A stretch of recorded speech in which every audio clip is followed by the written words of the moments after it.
ada sebuah SMA di Medan terdengar riuh gemuruh yang menandakan kelas 3 SMA telah selesai. Siswa sangat menyambut antusias kelulusan mereka.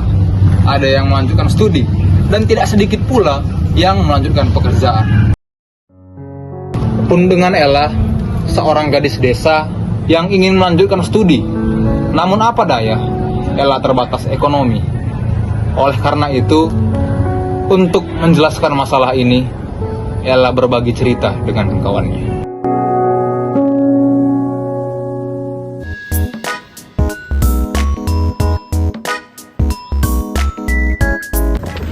Catherine, kamu sehabis tamat SMA rencananya ngapain nih? Kalau aku sih nggak lanjut kuliah lah, soalnya orang tua aku nggak punya uang untuk lanjutin kuliahku. Terus juga selama habis SMA nanti aku harus ngurusin mamaku karena lagi sakit-sakitan lah. Kamu sendiri gimana?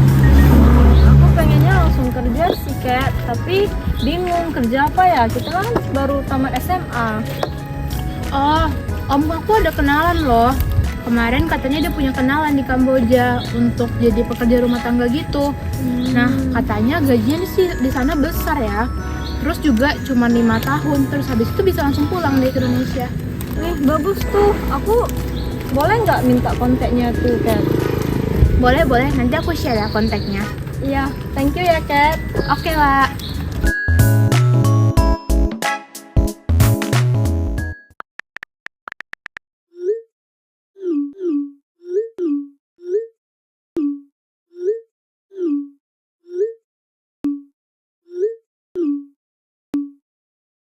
Lalu, Ella bergegas bersama Catherine untuk menemui Om Catherine.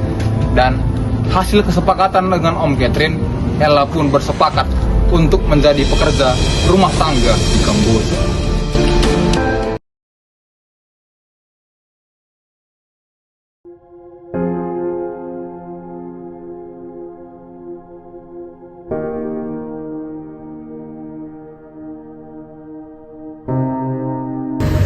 Ella, kamu yakin mau pergi sejauh itu, Mak?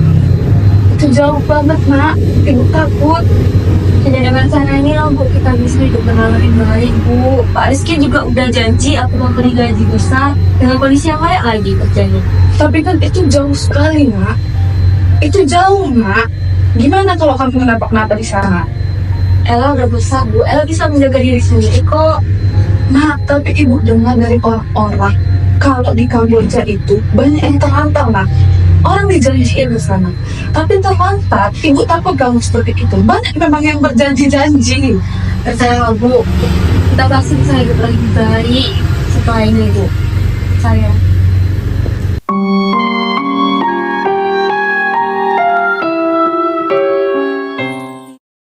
Sesampainya di negeri asing, Ella diperhadapkan dengan sebuah realita bahwa Rizky yang menjadi bosnya di Kamboja adalah sosok yang kejam. Rizky pun menghantarkan Ella dengan penuh arogan.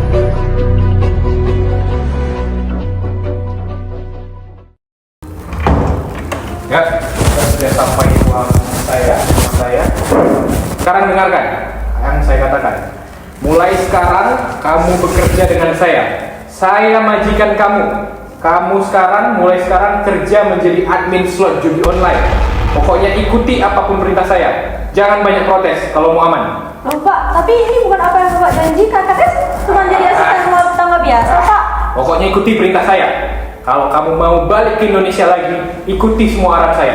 Nasib kamu di sini ada di tangan saya. Ayo sini, saya antar. Ayo, sini, ayo, itu saya. Diam.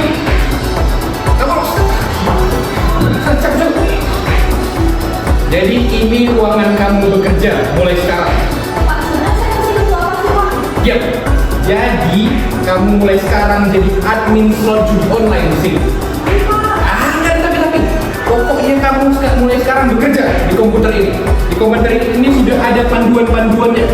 Dan di seluruh ruangan ini sudah ada CCTV untuk memantau dirimu. Dirimu gak akan bisa lari di sini. Dan HP sini, gak boleh kamu pakai HP sini. Pakai saja komputer. Enggak, sini. Pokoknya sini. Nah, saya tinggal di sini dulu. Pokoknya kamu pelajari dulu sampai sini.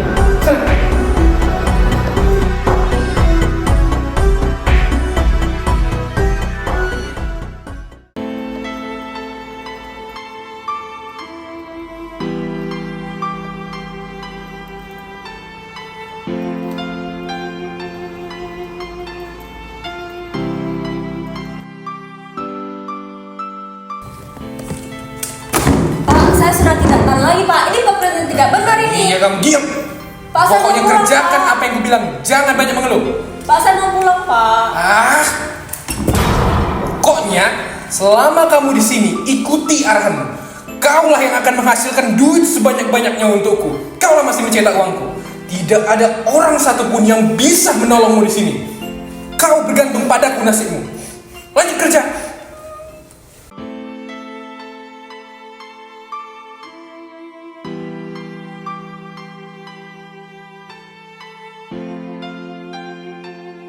Rich nigga, eight figure, that's my type. Pak, maaf Pak, saya izin keluar rumah Pak, mau bersnack. Udah habis. Masih ada tusuk kulit setengah hidup. Udah habis Pak. Kamu banyak makan kayaknya daripada kerja. Tapi saya baru satu saya nggak ada snack Pak. Udah 2 menit ya. Keluar. Saya tunggu. Awas mana-mana.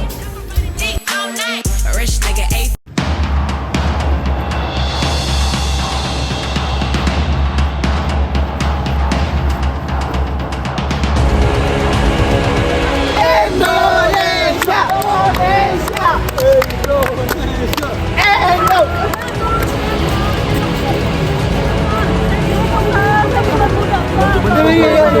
Nanti setelah kita nonton pertandingan nggak apa-apa ya kita. Saya mau kembali ke Indonesia Pak. Bola dulu aja lah.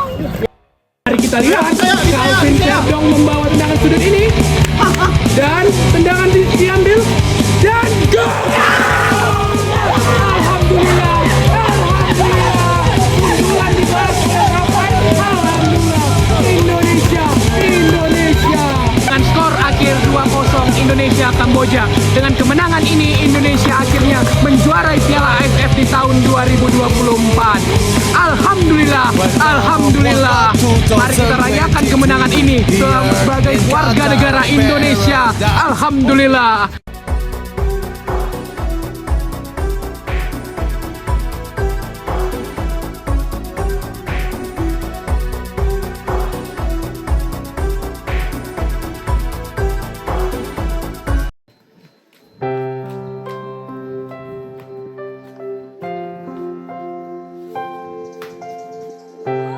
Bu, Ella pulang Bu. Ella pulang. Bu. Ibu. Ya ampun Ella. Kamu beneran pulang nak? Kamu kenapa? Gimana kondisimu? Kenapa kamu dia tiba-tiba Bu? Astaga. Nah ya ampun. Ya udah habis ini kita pergi ke kantor polisi. Tapi kamu belum makan kan? Pasti ayo kita makan dulu ya ke rumah ya. Kulihat lelah raut wajahmu. Baik Ella, seperti kami tahu bahwa menang di pengadilan adalah langkah pertama. Selanjutnya kamu harus fokus pada pemulihan kamu. Dan kami akan membantu kamu untuk masa pemulihan. Kami punya program pendampingan korban seperti kamu. Terima kasih Pak Gali. Sulit rasanya untuk memulai kembali. Sangat berat. Tenang saja, kamu tidak sendirian. Banyak orang kok yang ingin peduli dan ingin membantu kamu, Ella.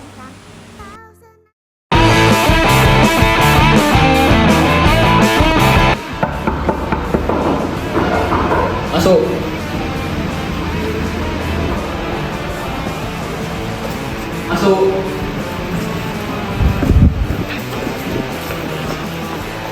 Silakan duduk. Pak, tolong saya Pak, tolong. Tenang, ada apa? Tenang dulu. Pak, tolong saya Pak, saya mengalami penyiksaan di sana Pak. Saya diperlakukan seperti budak. Tolong saya mendapat keadilan Pak, tolong. Mana? Tenang dulu. Coba ceritakan pelan-pelan. Aduh, ganggu. Masuk, cepat. Maaf, ini sudah dari kejaksaan. Letak di situ ya. Keluar.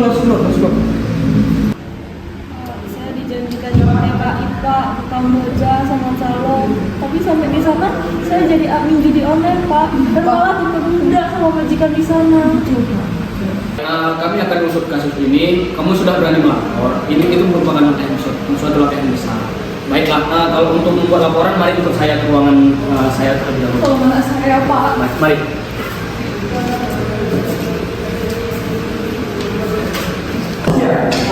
Yang mulia, segala hal yang disampaikan oleh JPU tidak benar.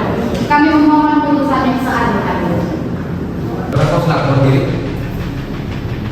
mengadili. 1. Menyatakan terdakwa Rizky Ramadan telah terbukti secara sah dan meyakinkan menurut hukum bersalah melakukan tindak pidana dengan sengaja melakukan perekrutan, pengangkutan, penampungan, pengiriman, pemindahan atau penerimaan seseorang dengan ancaman kekerasan, penggunaan kekerasan, penculikan, penyekapan, pemalsuan, penipuan, penyalahperkosaan atau posisi rentan, penjeratan utang, atau memberi bayaran atau manfaat walaupun memperoleh persetujuan dari orang yang menggunakan dalil atas orang lain, mengakibatkan orang tereksploitasi sebagaimana dakwaan alternatif pertama penuntut umum. 2. Menjatuhkan pidana pada terdakwa tersebut oleh karena itu dengan pidana penjara selama 3 tahun dan denda sebesar 120 juta rupiah dengan ketentuan apabila denda tersebut tidak dibayar maka diganti dengan pidana kurungan selama 1 bulan. 3. Mewajibkan kepada terdakwa Rizky Ramadan untuk membayar restitusi kepada korban yaitu Ella yang keseluruhannya sejumlah 30 juta rupiah jika dalam waktu 14 hari terhitung sejak putusan ini telah memperoleh kekuatan hukum tetap tidak dilaksanakan restitusi, maka pengadilan memerintahkan kepada penuntut umum untuk menyita harta kekayaan terpidana dan melelang harta kekayaan tersebut untuk membayar restitusi, dan apabila tidak mampu membayar restitusi maka dikenai pidana kurungan pengganti selama 1 tahun. 4. Membebankan terdakwa untuk membayar biaya perkara sebesar Rp5.000.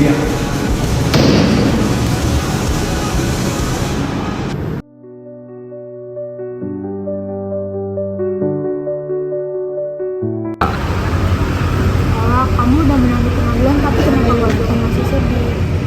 Aku memang menang sih di pengadilan, tapi trauma ini menghakiku seumur hidup. Aku takut. Ya, kamu udah ngelakuin yang terbaik. Ini udah yang benar kok. Memang butuh waktu untuk pulih. Tapi ya, percaya aja. Semua harus ada prosesnya.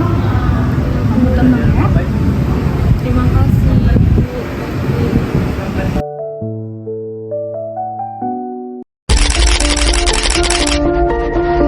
Seorang tenaga kerja wanita diduga menjadi korban trafficking. Selain itu, ia juga diduga diperkosa dan sempat mendapatkan penyiksaan. Tenaga kerja Indonesia atau TKI diduga disekap di Kamboja. Dari cuplikan drama yang telah ditampilkan, dapat diambil sebuah simpul bahwa Ella merupakan korban tindak pidana perdagangan orang. Ella yang notabene seorang PMI atau pekerja migran Indonesia kemudian diberangkatkan ke luar negeri secara ilegal, dan sampai di sana dia dieksploitasi, dieksekusi, dan dianiaya oleh bosnya sendiri yang bernama Rizky. Perlu kita ketahui bahwa dalam hukum positif dan peraturan perundang-undangan di Indonesia, untuk pekerja migran sendiri diatur dalam Undang-Undang Nomor 18 Tahun 2017 tentang Perlindungan Pekerja Migran Indonesia. Sedangkan untuk orang yang menjadi pelaku tindak pidana perdagangan orang dapat dijerat dengan Undang-Undang Nomor 21 Tahun 2007. Oleh karena itu, dalam cuplikan drama ini dapat diambil pembelajaran untuk kita semua bahwasanya ada 2 upaya penting terkait dengan pekerja migran dan tindak pidana perdagangan orang, yaitu upaya pencegahan dan upaya penanganan. Dalam Undang-Undang Nomor 18 Tahun 2017 tentang Perlindungan Pekerja Migran Indonesia atau Undang-Undang PPMI sudah diatur secara jelas bahwasanya pekerja migran Indonesia yang legal itu harus memenuhi beberapa kriteria. Yang pertama adalah pekerja migran Indonesia yang diberangkatkan oleh pertama, Badan Perlindungan Pekerja Migran Indonesia atau BP2MI, kedua, Perusahaan Penempatan Pekerja Migran Indonesia atau P3MI, dan yang ketiga adalah perusahaan penempatan untuk kepentingan diri sendiri.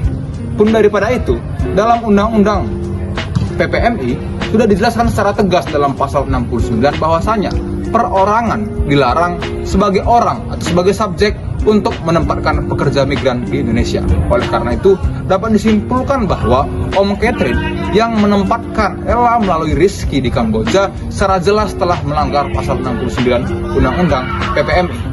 Oleh karena itu, Ella selaku korban sejatinya merupakan PMI yang unprocedural atau merupakan PMI yang ilegal. Pun daripada itu, perlu adanya perubahan orientasi dalam pemidanaan. Bahwasanya hukum pidana modern tidak hanya menghukum pelaku, tetapi juga memberikan keadilan terhadap korban. Seperti Ella, dia memang sudah menang di pengadilan. Pelaku sudah dipidana. Ella pun memang sudah mendapatkan restitusi, namun jauh dari kata cukup. Namun apa daya, putusan pengadilan hanya kuat di ruang sidang. Tetapi ketika Ella keluar dari ruang sidang, dia kembali kehidupan yang semula. Dia kembali miskin. Dia kembali hidup tak berdaya. Dia menjadi korban. Belum direhabilitasi dan mentalnya juga belum dipulihkan secara cukup.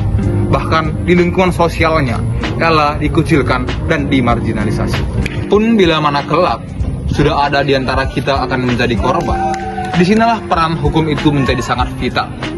Hukum harus menjadi alat untuk menghukum mereka yang menjadi pelaku tindak pidana perdagangan orang, dan hukum pula yang menjadi organ atau menjadi alat untuk memberikan keadilan dan pemulihan kepada korban. Karena dengan cara itu kita bisa mencegah dan memberantas tindak pidana perdagangan orang. Terakhir, seperti kata postulat Lex Semper Debit Remedium, hukum harus memberi obat.